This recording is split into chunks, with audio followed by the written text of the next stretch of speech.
실제 우리나라는 기독교 국가는 아니죠. 그렇죠. 기독교 국가는 아니지만 초대 이승만 대통령 때부터 시작해서 계속해서 우리 정치인들 가운데 또 대통령이 되면 하는 일들이 있습니다. 그게 뭐냐면 국가 조찬 기도회라는 게 있죠. 그걸 본받아서 그런지 모르겠지만 목회자들도 보면 조찬 기도회를 많이 합니다. 목적과 그리고 수단이 바뀌어지지 않았으면 참 좋겠습니다. 조찬 기도회니까 새벽에 아침에 가는 건 당연한데 기도가 목적인지 먹는 것이 목적인지 잘 모르겠습니다. 정말로 기도가 필요한 시대에 살고 있는데 기도했으면 참 좋겠다 하는 마음을 가집니다.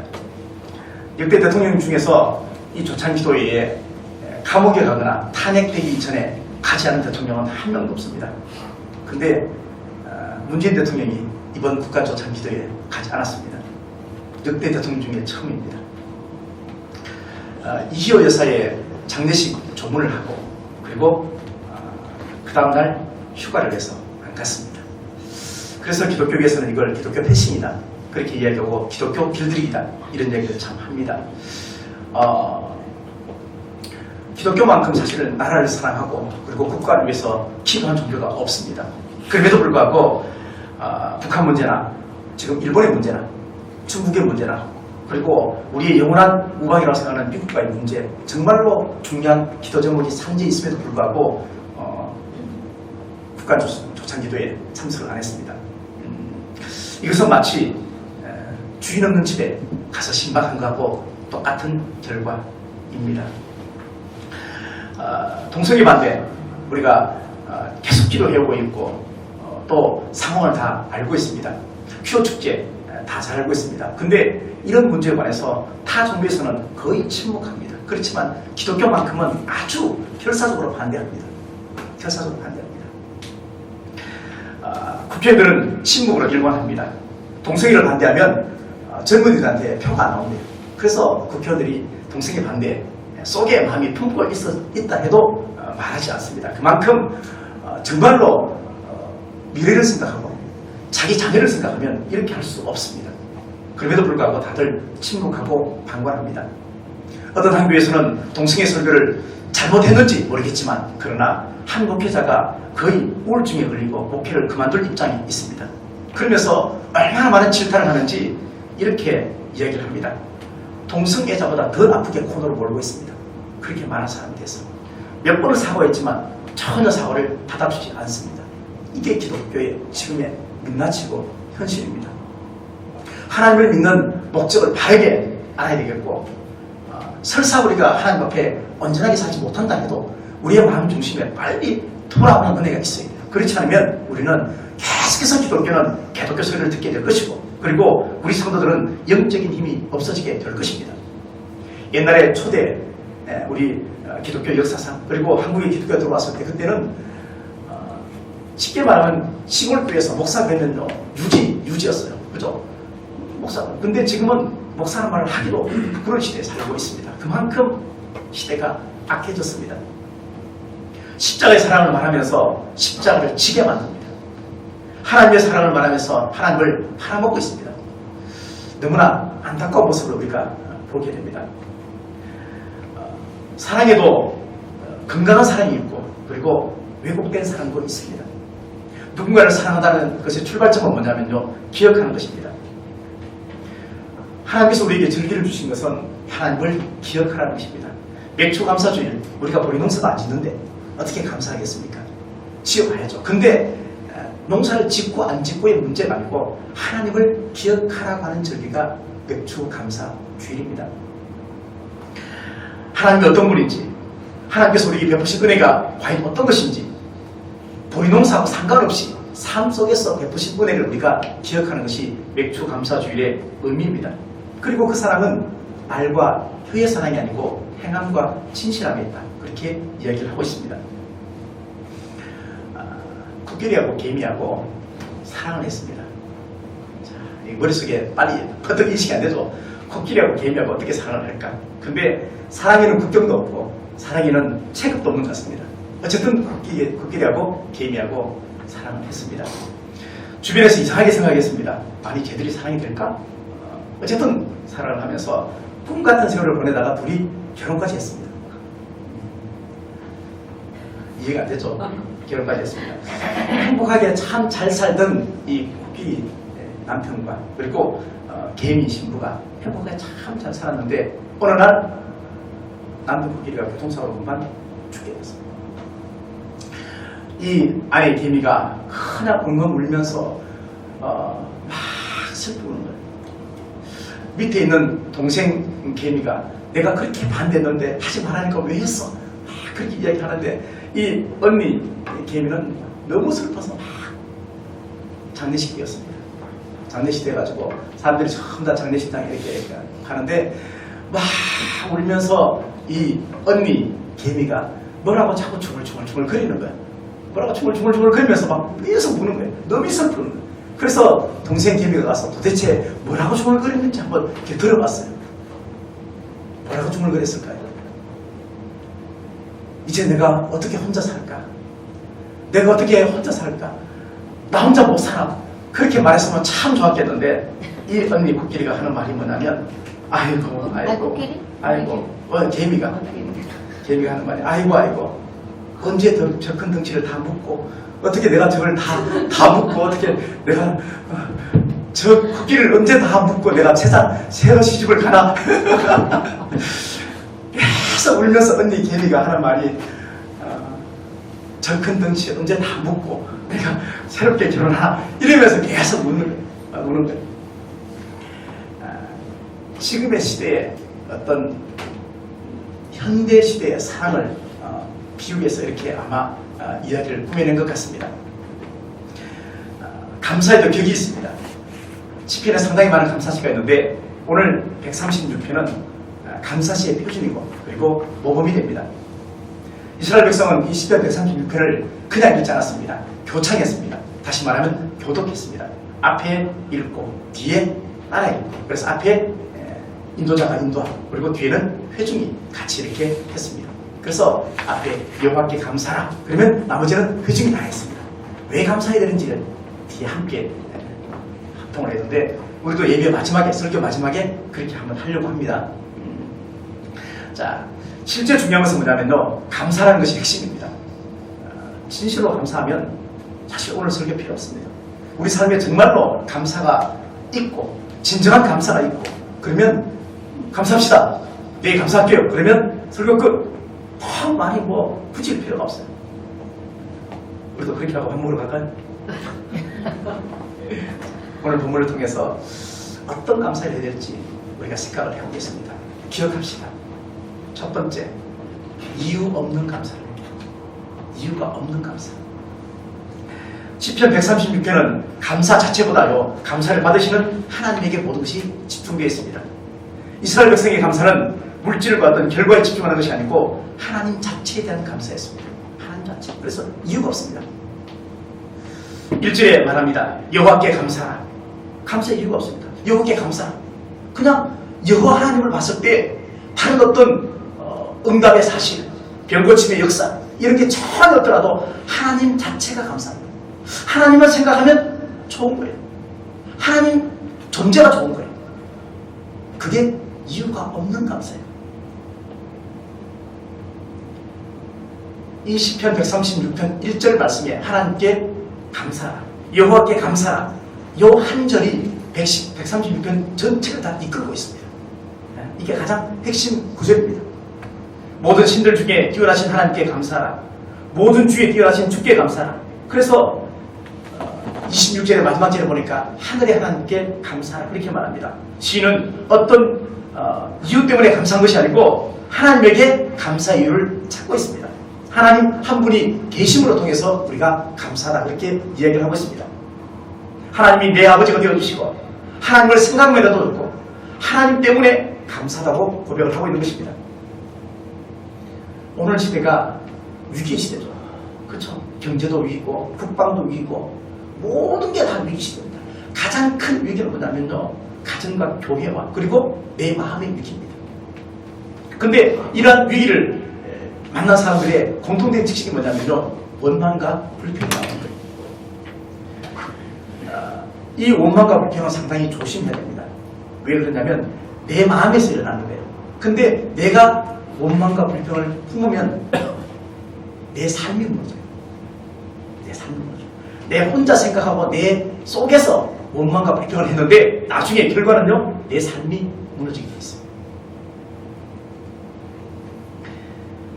고린도전서 10장 10절 말씀에 이런 말씀이 있습니다.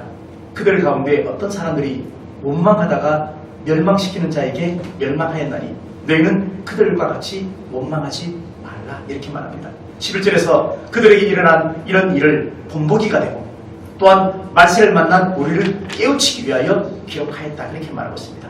마지막 시대에 모든 사람이 감사보다는 원망과 불평을 따라갑니다. 사랑을 해도 왜곡된 자기 사랑을 합니다. 우리의 위기는 공기에 대해서는 감사하지 않고 미세먼지에 대해서는 불평을 하는 것이죠. 오늘 본문은 성전을 향해서 올라가는 노래입니다. 성전을 향해서 올라갈 때 어떤 마음으로 올라가야 할 것입니다. 당연히 감사한 마음으로 올라가요. 하나님의 존재에 대해서 감사하면서 올라가야 됩니다. 일주일 동안 살면서 어떤 일이 있었다고 해도 반드시 예배는 드려야 되고, 그리고 그 예배는 형식적인 예배가 아니고 마음을 담은 진짜 감사 예배가 되어져야 한다는 것입니다. 흔히 그렇게 말합니다. 아니, 목사님 예배 강조하지 마십시오. 꼭 뭐 교회 가서 예배 드려야 됩니까? 그런 얘기 합니다. 근데 그렇게 말씀하지 마십시오. 사랑이 없는 강요는 없습니다. 사랑하기 때문에 강요하는 것입니다. 잔소리, 사랑하기 때문에 하는 것입니다. 그 밑바닥에는요, 사랑이 있습니다. 사랑이 없으면, 관심이 없으면 절대 말하지도 않습니다. 그래서 자그마치 오늘 시편 136편에서는 26번이나 그렇게 말합니다. 감사하라고 얘기를 하고 있습니다. 무엇을 감사해야 됩니까? 올바른 것에 대해서 감사해야 됩니다. 올바른 것에 대해서. 살면서 중요한 것 중에 하나가 뭐냐면요, 내가 무엇을 바라보느냐는 것입니다. 무엇을 바라보느냐. 우리는 원망과 불평이 왜 나오느냐 그러면 뭔가 부족해서, 뭔가 내 뜻대로 안 돼서 원망과 불평을 한다고 생각을 많이 합니다. 근데 그렇지 않습니다. 다 채워주고 넉넉하다고 불평과 원망이 없을까요? 아닙니다. 다 채워줘도 또다시 사람은요, 원망과 불평이 싹트게 되어 있습니다. 무엇을 바라보느냐, 이것이 더 중요합니다. 우리 대한민국이 1960년대, 70년대 얼마나 못 살았습니까? 그때는 정말로 못 살고 힘들게 살았습니다. 우리의 부모가 그렇게 살았습니다. 근데 지금은 그때보다 약 1000배 이상의 발전을 했어요. 근데 행복지수는 OECD 국가 중에서 거의 꼴찌입니다. 채워진다고, 부족함이 없다고 원망하지 않는 건 아닙니다. 중요한 것은 내가 어떤 의식을 가지고 내가 무엇을 바라고 내 중심의 가치관에 무엇이 있는가, 이것이 정말로 더 중요합니다. 우리의 환경은 항상 달라집니다. 환경을 바라보면 절대 감사할 수 없습니다. 그렇다면 어떤 환경에도 흔들리지 않는 절대 지존이신 그 하나님을 바라보는 것이 감사의 첫 번째요, 두 번째요, 마지막까지 가장 중요한 감사의 조건이라는 것입니다. 이유가 없습니다. 하나님 한 번 보면 감사해 주죠. 이유가 없습니다. 그냥 하나님이 좋습니다. 이유가 없습니다. 하나님 한 번만으로 내가 만족하는 겁니다. 그게 진짜 감사입니다. 하나님만이 우리를 축복할 수 있기 때문에 우리는 하나님을 바라보야 되고, 하나님만이 우리 인생에 기이한 일을 행할 수 있는 분이 하나님 한 분밖에 없습니다. 그래서 시편 123편 1절에 보니까 하늘에 계시는 주여 내가 눈을 들어 주께 향하나이다, 그렇게 말합니다. 똑같이 성전을 향해서 올라가는 노래입니다. 2절에서 상전의 손을 바라보는 종들의 눈같이, 여주인의 손을 바라보는 여종의 눈같이 우리의 눈이 여호와 우리 하나님을 바라보며 우리에게 은혜 베풀어 주시기를 기다린다, 그렇게 말하고 있습니다. 무슨 말이냐면 누가 중요한지는 아는 겁니다. 종은 누가 중요한지는 아는 겁니다. 상전의 손을 바라보고 있습니다.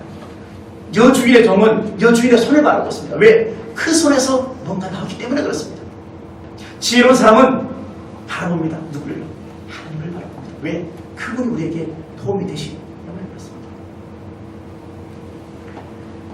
시편 123편 방금 읽었던 1절 2절에서 이 짧은 두 절에서 눈이란 말이 5번 나옵니다.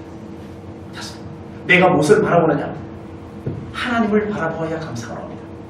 하나님을 바라보아야 아무 이유 없이 그냥 감사합니다. 환경을 바라보면 감사할 때도 있고 감사하지 않을 때도 있습니다. 근데 하나님을 바라보면 끊임없이 감사가 나올 수밖에 없습니다. 첫 번째는 이유 없는 감사, 두 번째는 이유가 있는 감사입니다. 왜 하나님이 감사합니까? 얼마나 다양한 이유가 있습니까? 우리 삶의 곳곳에 계시면서 늘 항상 우리를 지켜주시는 그 하나님, 이유가 있는 감사를 해야 됩니다. 오늘 본문에서 말하는 가장 큰 감사의 조건은 뭐냐면요, 하나님의 선하심과 인자하심입니다. 하나님의 선하심과 인자하심은 하나님의 성품입니다. 하나님의 성품 자체가 선하시고 인자시다는 얘기입니다. 우리는 사람 봤을 때 저 사람 참 선하고 인자다 그러면 참 잘생겼다, 이거 아니에요. 하나님의 성품은 항상 선하고 인자입니다. 이 말은 뭐냐면 우리가 아무리 악한 짓을 해도 하나님 마음속에는 우리를 악하다고 보지 않는 겁니다. 그게 우리예요. 그런 하나님의 성품의 속성입니다. 하나님의 사람하고 똑같아가지고 죄를 짓고 나쁜 짓 하면 쟤 밉다, 그렇게 품는다면 하나님하고 사람하고 우리가 다를 게 없죠. 다를 게 없죠. 우리는 설사 그런 마음이 품어집니다. 그렇지만 하나님은 결코 그런 분이 아니라는 겁니다. 우리가 죄를 짓고 방황하고 우리가 불순종하고 그렇게 해도 하나님만큼, 세상에 유일하게 하나님만큼은, 또는 하나님을 대신한 부모만큼은 우리에게 사랑을 거두지 않는다는 거예요. 그게 하나님의 선하심과 인자심이라는 거예요. 이스라엘 백성이 출애굽했습니다. 출애굽할 때부터 시작해서 하나님의 인자심과 선하심이 가동이 됐습니다. 근데 딱 나오자마자 3일째부터 하나님을 원망합니다. 물이 없다고 원망합니다. 40년 동안 불평하고 원망했습니다.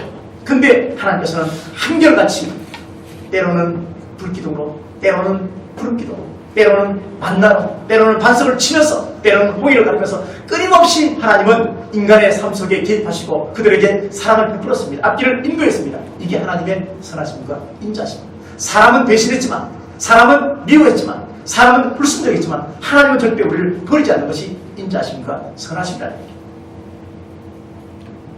하나님의 선하심과 인자심은 어느 한순간에만 있는 것이 아닙니다. 오늘 1절부터 26절까지 매 절 끝마다 똑같은 말씀이 있습니다. 이 말은 우리의 일상의 모든 것이 하나님의 기적 속에 있다는 것이고 우리의 삶 전체가 하나님의 은혜 안에 있다는 것을 이야기하고 있습니다. 이스라엘 백성이 출애굽했을 때 제일 앞에 처음 만난 난관이 뭐냐면요, 홍해였습니다. 근데 홍해가 어떻게 갈라졌습니까? 모세가 지팡이를 들고 이렇게 갈라졌어요. 모세가 지팡이. 그러면 모세의 지팡이가 갈랐습니까? 아니잖아요. 구체적으로 조금 들어가 보면요, 놀라운 하나님 은혜가 있습니다. 출애굽 24장 21절 말씀 보니까 이런 말씀이 있습니다. 모세가 바다 위로 손을 내밀며 여호와께서 큰 동풍이 밤새도록 바닷물을 물러가게 하시니 물이 갈라져 바다가 아름다움이 되는지라, 이렇게 말하고 있습니다. 홍해가 갈라진 것이 모세의 손끝에서 단 한 번에 이루어진 것이 아니라는 얘기입니다. 하나님께서 홍해를 갈라지게 하기 위해서 밤새 불어오는 동풍을 이용했다는 거예요. 밤새. 큰 동풍은 자연적인 바람입니다. 근데 하나님께서는 자연적이고 평범한 바람을 하나님의 능력으로 사용하셔서 기적의 도구로 만들었다는 얘기입니다. 모세의 지팡이보다 큰 동풍에 하나님의 힘이 있고 능력이 있습니다. 하나님은 큰 동풍을 사용하셨습니다. 평범한 것을 사용하셨습니다. 불어오는 바람을 이용했습니다. 이 말은 뭐냐면 장미꽃 위에 있는 이슬 하나를 봐도 하나님을 바라봐야 됩니다. 부는 바람, 흔들리는 나뭇가지를 보면서도 하나님의 은혜가 생각나야 된다는 거죠. 평범함 속에서 하나님을 발견해야 된다. 평범함 속에서. 모세가 지팡이를 내밀자 순식간에 큰 동풍이 몰려와서 홍해가 갈라진 것이 결코 아닙니다. 하나님께서 밤새도록 큰 동풍을 불어오게 하셨고 많은 시간이 흐르면서 하나님께서 일하시고 하나님께서 시간을 투자하셔가지고 그 다음에 홍해가 갈라졌다는 것입니다. 무엇을 말하는 것입니까? 하나님의 눈은 항상 우리에게 열려져 있습니다. 하나님의 길은 항상 우리에게 열려져 있습니다. 다시 말하면 하나님께서는 항상 우리를 지켜보고 계십니다. 생활 속에서 하나님은 우리를 항상 보고 계십니다. 그래서 하나님께서는 지금도 여전히 계속해서 큰 동풍으로 불고 계시다는 것입니다. 이유가 있는 감사라는 것은 우리 일상생활 자체가, 전체가 다 감사의 조건이라는 것입니다. 이사야 43장 1절에서 이렇게 말합니다. 너는 두려워하지 말라. 내가 너를 구속하였고 너를 지명하여 불렀나니 너는 내 것이라. 나를 지명하여 부르시고 내 것이라고 인쳐주신 그 하나님께서는 우리의 일부분만 책임져 주는 것이 아니고 우리의 일생을 책임져 주시고 우리의 전부를 다 책임져 준다고 그렇게 말합니다. 한 번 택한 백성은 절대 버리지 않는다고 우리에게 끊임없이 약속을 하고 계십니다. 마태복음 13장에 보면 천국 비유 가운데 이런 말씀이 있습니다. 44절에서 천국은 마치 밭에 감 주인 부하와 같으니 사람이 이를 발견한 후에 숨겨두고 기뻐하며 돌아가서 자기의 소유를 다 팔아 그 밭을 샀다 이렇게 말하고 있습니다. 그러면 그 농부가 부하를 발견하기 위해서 밭을 샀습니까? 아니잖아요. 열심히 밭을 일구다 보니까 부하가 발견된 거거든요. 생활 속에서 열심히 성실하게 사는 사람에게 하나님의 복이 임하는 거예요. 어느 날 갑자기 모세가 막 손을 탁 내미니까 갑자기 홍해가 갈라진 게 아니라는 얘기예요. 밤새도록 불어오는 바람을 하나님께서 이용하셨듯이 우리의 생활 전체가, 삶 전체가 하나님 앞에 건강하고 건전해야 하나님 복이 임한다는 거예요. 물론 우리가 정말로 급하고 정말로 시급할 때 하나님 앞에 기도하면 하나님이 들으시죠. 그러나 그렇게 하나님 응답은 그렇게 하는 대로의 하나님의 목적이고요. 평상시에 우리의 삶이 기적을 일궈냈다는 겁니다. 그래서 감사는 하나님의 뜻입니다. 범사에 감사라. 이는 그리스도 예수 안에서 너희를 향하신 하나님의 뜻이다. 이렇게 말씀을 하고 있습니다. 이유가 없이도 감사해야 되고 이유가 있어서도 감사해야 되고 이유를 발견하면 더 감사해야 되고 그리고 감사에 대해서 오직 예수 그리스도 하나님 한 분밖에 없습니다. 감사가 중요합니다. 여러분은 어느 만큼 마음속에서 진정한 감사가 우러나오십니까? 사람에게 대한 감사가 더 많습니까? 아니면 하나님에 대한 감사가 더 깊으십니까? 하나님께서 무턱대고 감사라고 말하지 않습니다. 무엇을 감사해야 되고 왜 감사해야 되는지 성경은 구체적으로 밝히고 있습니다. 신명기 11장 11절 12절 말씀 보니까 이렇게 말씀합니다. 너희가 건너가서 차지할 땅은 산과 골짜기가 있어서 하늘에서 내리는 비를 흡수할 땅이요 연초부터 연말까지 내 하나님 여호와의 눈이 항상 그 위에 있을 것이다. 이렇게 말합니다.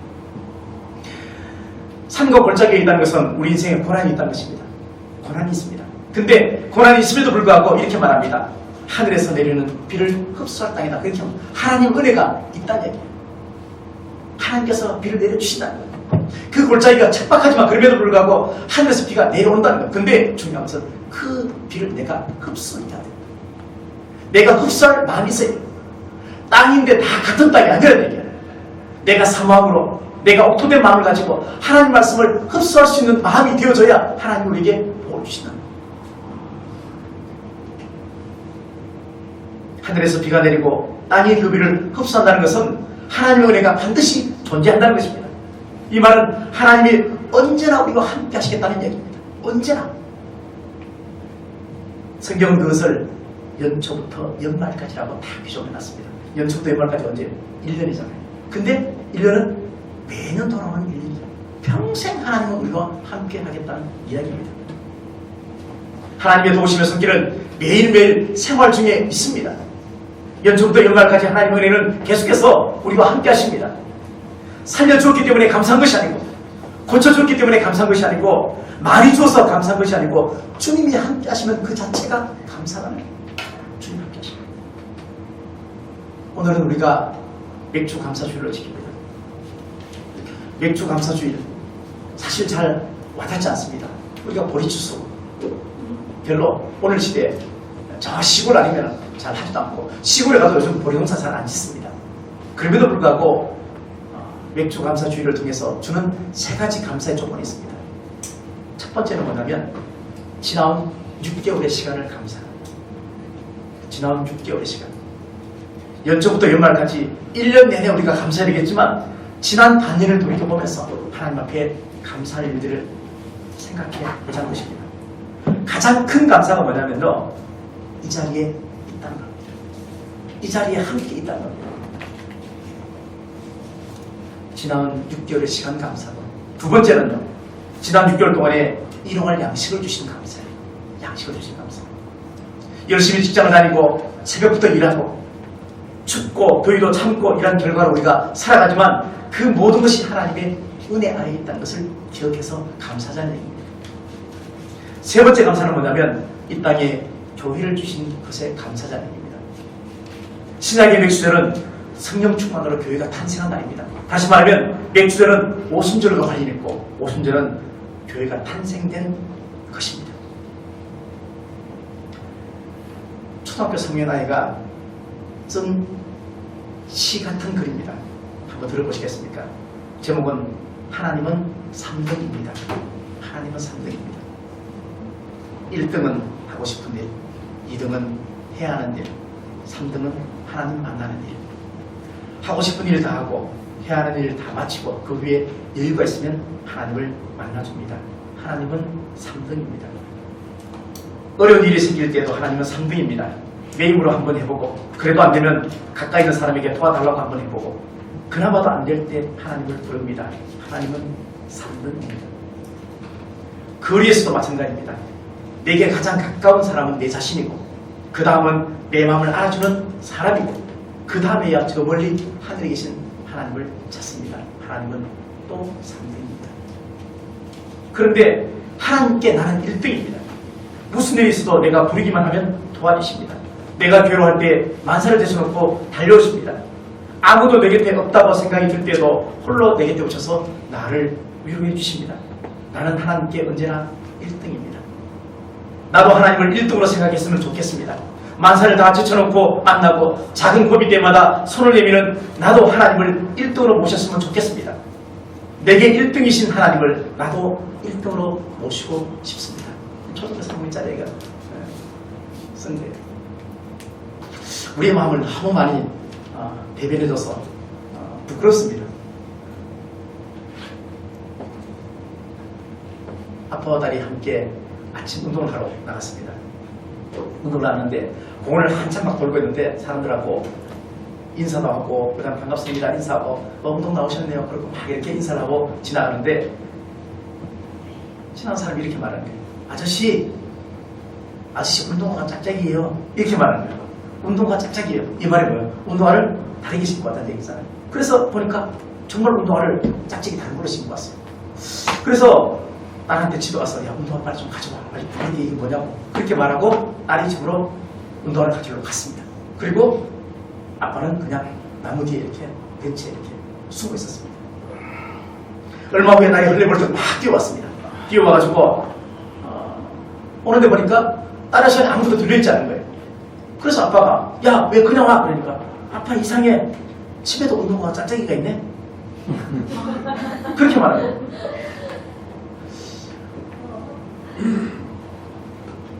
아빠가 짝이 맞는 운동화를 신으려면 무엇부터 해야 되느냐? 집에 있는 짝짝이 운동화부터 짝이 맞도록 해야 되는 거예요.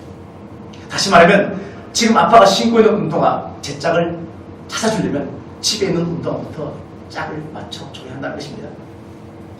우리 주변에 하나님의 위로와 하나님의 격려가 얼마나 많은지 알 수 없습니다. 근데 그런 하나님의 위로와 격려를 받으면서도 살아도 우리는 계속 힘들어하는 이유가 무엇일까요? 그것은 뭐냐면 우리의 믿음이 제자리에 있지 않기 때문에 그렇습니다. 우리의 믿음이 제자리에 있지 않으면 하나님이 주는 위로도 받아들여지지 않습니다. 내 믿음이 건강하지 않으면 사람의 위로도 위로가 되지 않습니다. 한계가 있습니다. 힘을 내. 다 잘 될 거야. 하나님이 도와주실 거야. 조금만 더 기도하자. 참자. 지혜를 구하자. 아무리 말해도 바른 믿음, 건강한 믿음을 가져야 내 주변에 있는 수많은 사람의 위로와 하나님의 위로가 내 것이 되어진다는 얘기입니다. 감사한다는 것은 집에 있는 내 운동화에 짝을 맞춰주는 겁니다. 짝을 맞춰주는 겁니다. 사탄은 끊임없이 불평과 오망을 우리의 짝으로 만들어 주려고 합니다. 그렇지만 하나님께서 원하시는 우리의 짝은 바로 감사라는 것입니다. 그래서 우리는 평생 감사와 동행해서 짝해서 가면 우리 인생에 결코 실패가 있을 수가 없습니다. 진짜 감사할 때, 우리의 믿음이 제자리에 있을 때 하나님의 응원의 소리도 들려지고 사람의 위로와 격려도 올바르게 들려지는 것입니다. 신앙의 집을 지을 때 가장 좋은 재료는 감사입니다. 그래서 신앙생활은 감사를 시작해서 감사를 끝나는 것이 제일 건강합니다. 우리가 잘 아는 연력학 제2법칙입니다. 이건 보통 얘들한테 물어봐야 돼. 연력학 제2법칙이 뭐야? 고개를 숙이네. 알았어. 엔트로피 법칙입니다. 자, 연력학 제2법칙은 엔트로피 법칙. 엔트로피 법칙이 뭘까? 들어봤을까요?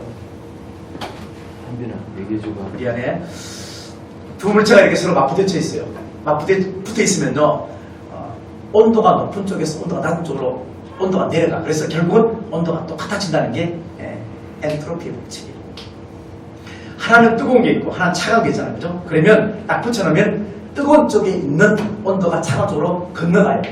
전이 되죠. 그래서 결국 온도가 같아진다는 게, 그래서 차가운 쪽에 있는 게 온도가 올라가고 뜨거운 쪽에 있는 것이 온도가 내려가서 온도가 똑같이 되어진다는 게 연력학 제2법칙 엔트로피의 법칙입니다. 다음 주에 교회에도 물어볼 거야. 자, 근데 이것이 영적 세계에서도 똑같이 적용됩니다. 감사 온도가 높으면 불평과 원망이 사라집니다. 근데 불평과 원망이 온도가 높으면 감사가 사라져요. 똑같은 이치 속에 있습니다. 옛날에 흔히 들었던 이야기 가운데 그 얘기 있잖아요. 그죠? 목욕탕에 간 아버지와 아들 얘기 있잖아요. 그죠? 아버지가 뜨거운 목욕탕에 딱 들어가면서 시원하다. 아들이 아빠 시원해. 그러고 딱 들어가자마자 뜨거워. 아씨, 세상에 믿을 놈 한 명도 없네. 이런 이야기 들어봤잖아요. 그죠? 근데 그 아버지가 시원하다고 했던 그 말이요, 모순과 그리고 거짓말이 아니에요. 왜? 아버지는 그렇게 느꼈기 때문에 그런 거예요. 아버지는 그렇게 느꼈어요. 오히려 아버지 입장에 봐서는 그게 진실이에요. 그래서 아버지는 그냥 기준이 달랐을 뿐이에요. 기준이. 감사는 우리 신앙에 마치 온도하고 똑같습니다. 내 신앙이 정말로 온도가 높으면 그 사람은 항상 감상이 됐어요. 항상. 불평이 있고 원망거리가 있고 환경이 나를 받쳐주지 않는다 해도 우리는 감사할 수가 있다는 것입니다.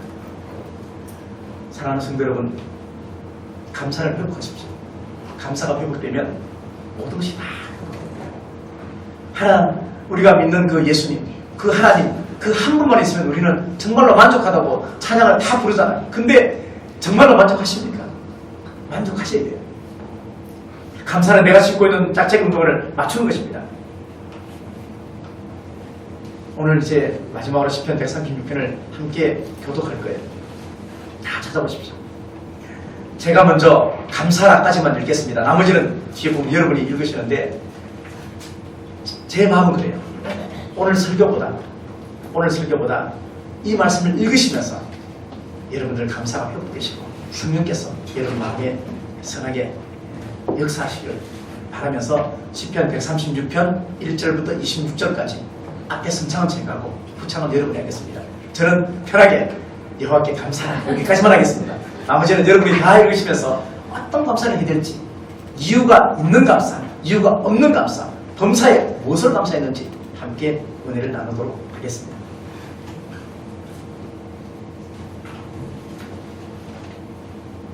시편 136편입니다. 손을 잘 짚어가면서 1절부터 하겠습니다. 저는 끝에 감사까지만 하겠습니다. 나머지는 여러분이 하시고 하겠습니다. 여호와께 감사하라. 그는 선하시며 인자하심이 영원하니라. 신들 중에 뛰어난 하나님께 감사하라. 그 인자하심이 영원하니라. 주들 중에 뛰어난 주께 감사하라. 그 인자하심이 영원하니라.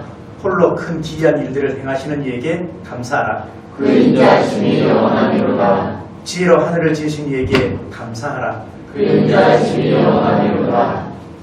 땅을 물 위에 펴신 이에게 감사하라. 그 인자하심이 영원하니라. 그 빛들을 지으신 이에게 감사하라. 그 인자하심이 영원하니라. 해로 낮을 주관하게 하신 이에게 감사하라.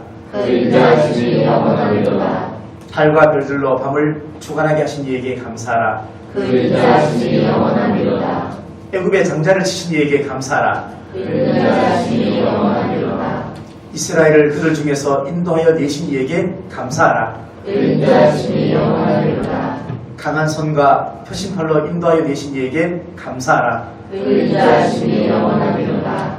홍해를 가르신 이에게 감사하라. 그 인자하심이 영원하니라. 이스라엘을 그 가운데로 통과하게 하신 이에게 감사하라. 그 인자하심이 영원하니라. 바로와 그 군대를 홍해에 엎드러뜨리게 뜨신 이에게 감사하라. 그 인자하심이 영원하니라. 그의 백성을 인도하여 광야를 통과하게 하신 이에게 감사하라. 그 인자하심이 영원하리로다. 큰 왕들을 치신 이에게 감사하라. 그 인자하심이 영원하리로다. 유명한 왕들을 죽이신 이에게 감사하라. 그 인자하심이 영원하리로다. 아모리인의 왕 시온을 죽이신 이에게 감사하라. 그 인자하심이 영원하리로다. 바산 왕 옥을 죽이신 이에게 감사하라. 그 인자하심이 영원하리로다. 그들의 땅을 기업으로 주신 이에게 감사하라. 그 인자하심이 영원하리로다. 곧 그 종 이스라엘에게 기업으로 주신 이에게 감사하라. 그 인자하심이 영원하리로다. 우리를 비천한 가운데서도 기업해 주신 이에게 감사하라. 그 인자하심이 영원하리로다. 우리를 우리의 대적에게서 건지신 이에게 감사하라. 그 인자하심이 영원하리로다.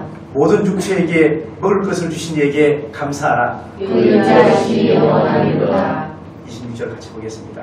시작. 하늘의 하나님께 감사하라. 그 인자하심이 영원하리로다. 아멘. 기도하겠습니다.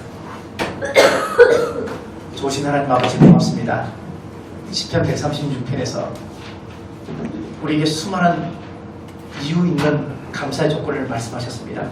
그리고 첫머리에 이유 없이 하나님께서 좋고 하나님 존재 자체만 가지고도 감사하라 그렇게 말씀하셨습니다. 하나님 아버지, 우리 모두가 이 땅을 살면서 남은 평생의 시간을 통해서 하늘의 하나님 그분에게 감사할 수 있는 우리의 진정한 고백이 날마다 있어지게 인도하여 주시옵소서.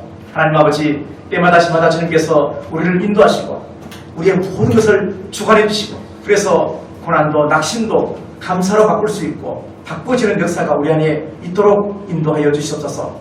나그네 같은 땅을 살아가면서 고단한 삶을 살아가지만 우리 입술에서는 한결같이 당당하게 감사가 고백되게 인도하여 주시옵소서. 그래서 감사하면 내 삶이 변하고 내 삶이 변해서 예수 믿는 것이 능력이 되게 하시고 십자가를 사랑할 수 있는 우리 모두가 되게 은혜 베풀어 주시옵소서. 옷의 첫 단추를 잘못 끼우면 우리의 모습이 우습게 보입니다. 그리스도인에게 감사가 없다는 것은 마치 우리에게 부활이 없는 것과 똑같습니다. 하나님, 감사 없는 불량 성도가 되지 말게 하시고 이유가 있든 이유가 없든 범사에 감사하는 삶을 살게 하셔서 그 하나님의 인도하심을 받고 앞날이 열려지게 하시고 또 풀어진 역사가 우리 안에 있게 인도하여 주시옵소서. 주께서 늘 함께 하시기를 원하고 예수님의 귀하신 이름으로 감사하며 간절히 기도하옵나이다. 아멘.